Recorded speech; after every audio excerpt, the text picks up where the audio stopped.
శ్రీనివాస్ వనపర్తి జిల్లాలో ఆత్మకూరు ప్రాంతానికి ముఖ్యమంత్రి పర్యటించారు.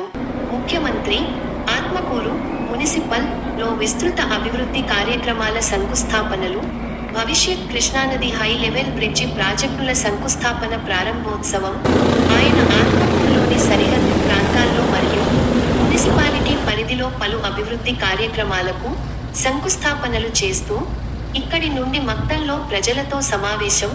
BS news boarding.